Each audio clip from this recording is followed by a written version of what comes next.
Right before we jump into this video, if you haven't signed up for the Fronos Photo email list, just look for this orange box over on my website, put your name, email address in it, hit send it, and I will send you a free guide to capturing motion in low-light situations. Jared Polin, FronosPhoto.com, and this is a side-by-side comparison between the brand new Nikon 70-200 2.8E version versus the older 70-200 2.8 VR2. Now, this is a more technical / scientific review that I am doing for this video. It's not a real-world review. We will be doing one of those in the future. So some of the tests I'm going to be conducting are shooting a brick wall. I like to shoot a brick wall because that helps us show distortion, vignetting, sharpness around the edges. That stuff's really important. Then we have close focusing. How close can you get with the lens and still get a picture at 200 millimeters? Then we have focus breathing. Now, I'm not a big fan of talking about focus breathing, but I know a lot of people out there want to know more about it. And does the new lens breathe as much as the old lens? Well, it's not living, so it's not actually breathing, but we'll get to that test in just a minute. Also, how is the VR? We'll test the VR for stills, as well as the VR for video, as well as bokeh test, sniff test, and of course, the wind tunnel test. Don't forget you can download all of the full res exported JPEGs over on the website, as well as play with the raw DNG files so you can pixel peep to your heart's content. Now let's look at the prices of these two lenses and what has changed. Well, the old lens currently sells for $2,100 new. Of course, you can get it for a little bit less used. But the major issue that a lot of people have with the new Nikon 70-200 2.8E is the fact that it is priced at, wait for it, $2,800. That's right, that is a lot of money. Get out of here, money. Move. That's not actually real money. Or is it real money? Is it worth $2,800? Of course, we're going to show you the results and then you can decide if it's worth it for yourself. But what has changed? First off, the first major thing that has changed is they switched where the focus ring goes and the zoom ring. So now your zoom is all the way out at the end and the focus is closer to the camera. Now, what I will say is I wasn't happy with that at the beginning, and I haven't done a real world review just yet to really tell you if I like it or if it really doesn't matter at all. But one thing I did notice is that the tripod collar on the newer lens is actually a little shorter than on the old one. So when you're resting your hand on the tripod collar, it actually doesn't feel that bad for zooming, whereas with the older lens, if you have the tripod collar on, it just feels like it's jutting into your hand. Now, personally, I take the tripod collar off at all times when I'm shooting. This is not a lens that you need to use a monopod for. You don't need a monopod. You pretty much don't need the lens collar unless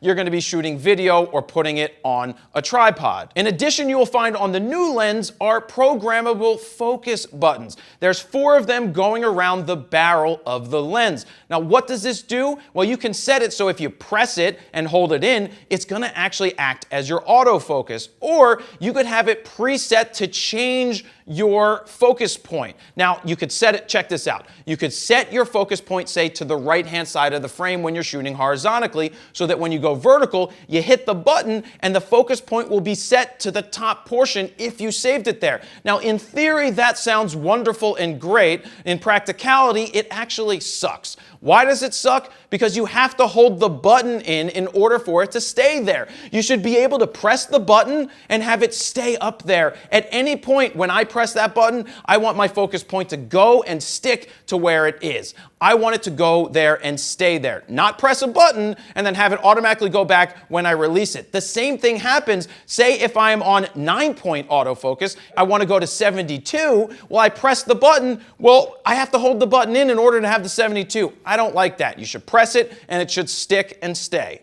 Now, how is the balance in the hand? The older lens feels more top heavy, front heavy, like it's going to fall out of your hand. The newer one is much better balanced in your hands.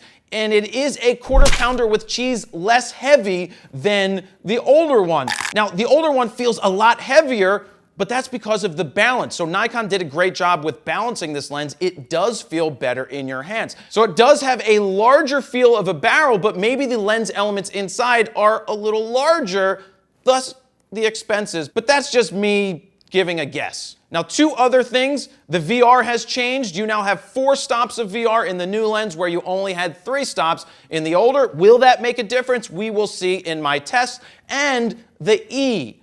The E is electromagnetic diaphragm. Now, we noticed in some of the shots and in some of the videos that we were doing that with the new lens, even with the same exposure as we shot with the old lens, that it actually seemed brighter. And even the histogram told us this as well. Now, that may be because the electromagnetic diaphragm is actually a true representation of 2, 8, 4, 5, 6, or whatever your f-stop's going to be, whereas the older one is more on the mechanical side, and maybe it is just missing slightly. Now, that's me just saying that because theoretically, with the same exposure, the same camera, the same settings, it should give you the same exposure, but we actually didn't see that. It came out a little brighter with the newer lens. One other thing is the FL. That is your fluorine or your fluoride or your fluorite lenses.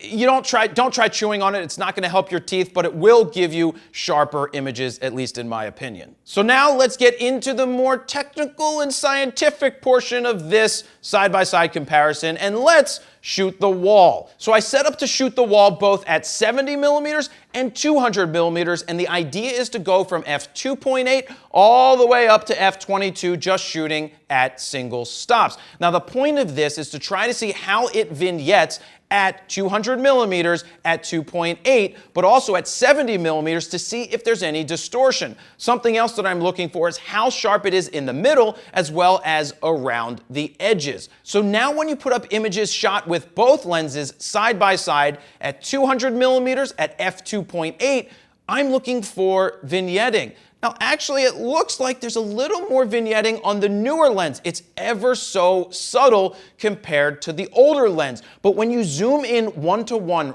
right in the middle of the frame, you instantly see how much more sharp, contrasty, and vibrant the new lens is. Now, this is all with no corrections made. It's the same white balance, they're the same settings, and nothing else has changed. You can also download these files to check these out for yourself, but you can see how much sharper and clearer the new lens is compared to the older one right in the middle. The older one looks like it's hazy. It almost looks like you're shooting with a filter in front of it because it's not tack sharp, and I know that it was in focus, and it's also, it just comes across more hazy and less contrasty right off the rip, straight out of the camera. Now, when we move around to the edge of the frame at 200 millimeters, the new one, it's just clear as day.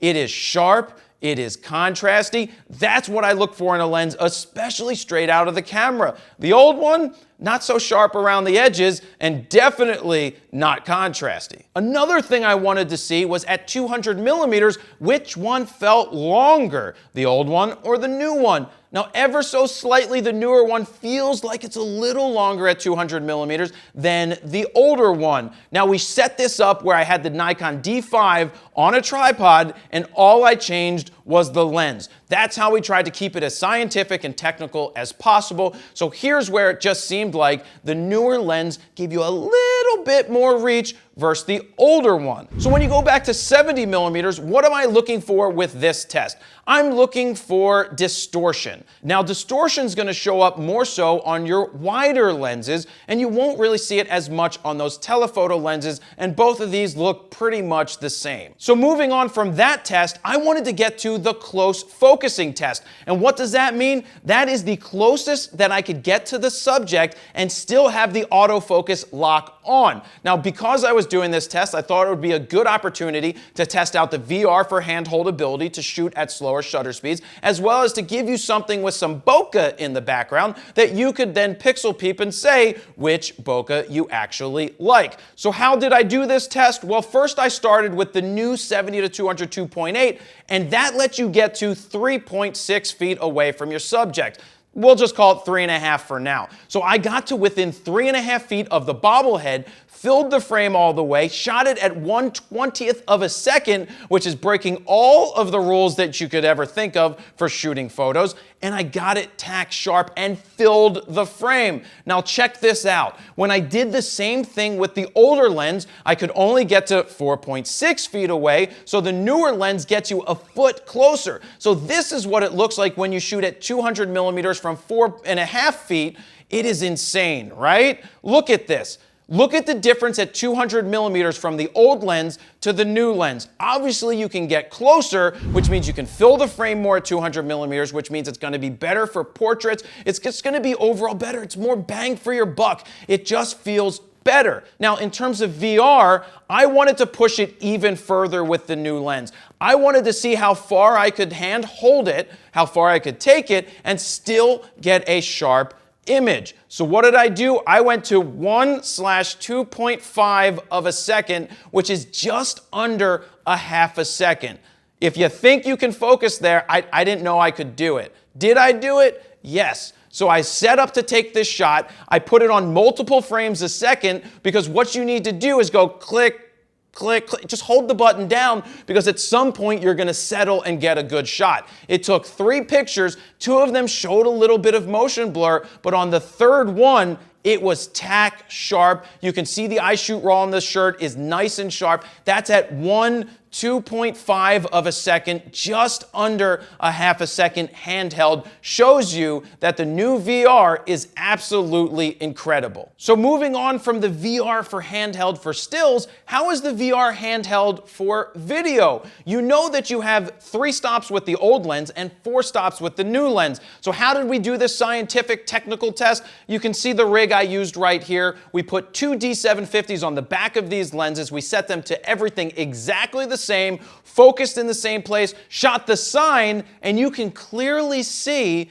that the new lens handles much better with VR when it comes to video. It's almost like night and day. Now, of course, you expect that with a newer lens, but that's the handheld test. Just standing there, moving around, you can see the difference between VR on and VR off.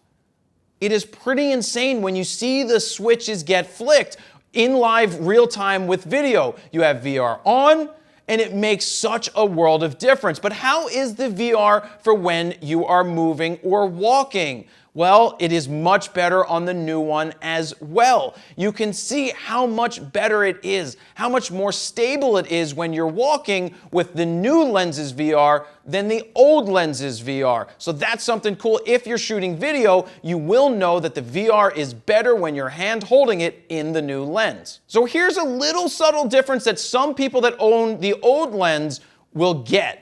Now, when I used to try to change lenses and stand it up on the lens hood with the old lens, it would rock. It wouldn't stand still. It could almost fall over on its own. Whereas the new lens, they flattened out the top of the lens hood so you can actually stand it up to change your lens. Now, I know that's subtle and small, but you don't know how many times I've tried to stand up my lens on something flat and it just weebled and wobbled and almost fell down or would fall down on its own. Now let's move on to focus breathing. There's been a lot of talk lately about lenses having focus breathing. How's the breathing? I hope they fix the breathing. To be honest with you, it really doesn't matter for 99% of the photographers in the world. Don't worry about minuscule things like focus breathing. It's not going to affect your images. Please stop overcomplicating this stuff and thinking that just because somebody said focus breathing is an issue, that it's actually an issue. So I decided to do a technical test to show you focus breathing in the old lens and the new lens, and this is the new lens's focus breathing. You can see what's happening. It's actually not moving very far. But when it comes to the older lens, you can see the difference between the two. So it seems like there is more focus breathing in the older lens than there is in the newer lens. So all of you people who are worried about focus breathing, well, you can rest assured and rest easy tonight knowing that the new $2,800 lens has corrected most of that focus breathing. And the final test and most important tests are these: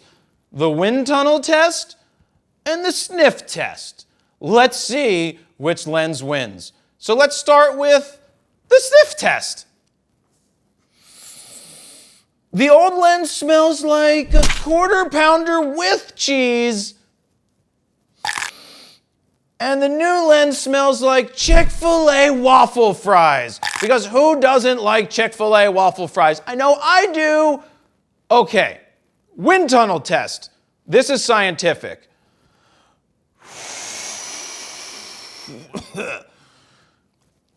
There's a clear winner on the wind tunnel test, and it's the old lens. It actually has more ripples and ridges than the new lens. So if you want to know which is better in the wind tunnel, it's the old one. Should that make a difference in which one you buy? Absolutely not. So what it comes down to between these two lenses are you a full-time working professional who can afford the $2,800, or can you not? It always comes down to money if you can afford the best of the best of the best with honors, which clearly is the newer lens. Is there anything wrong with the older one? Not really, but the newer one is that much better. Am I happy that I had to spend $2,800 on this new lens instead of $2,299? No. I am not happy at all that I had to shell out more money than I should have had to shell out, but the quality that's reflected in the new lens is great.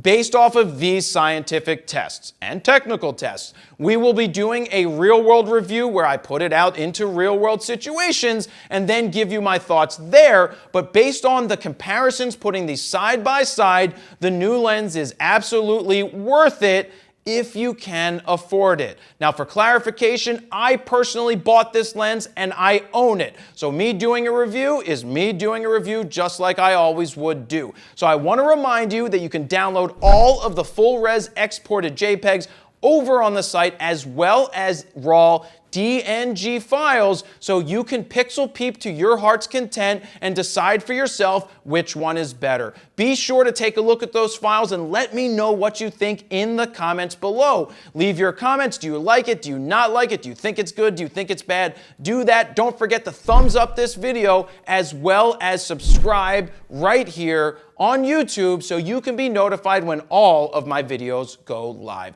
So also let me know if you like this more technical / scientific type video, and we will make more of them along with the real world reviews and 5-minute portraits. So thank you for your time. Thank you for watching this. That's it. Jared Polin, FroKnowsPhoto.com.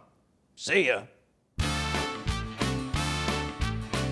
Subscribe now.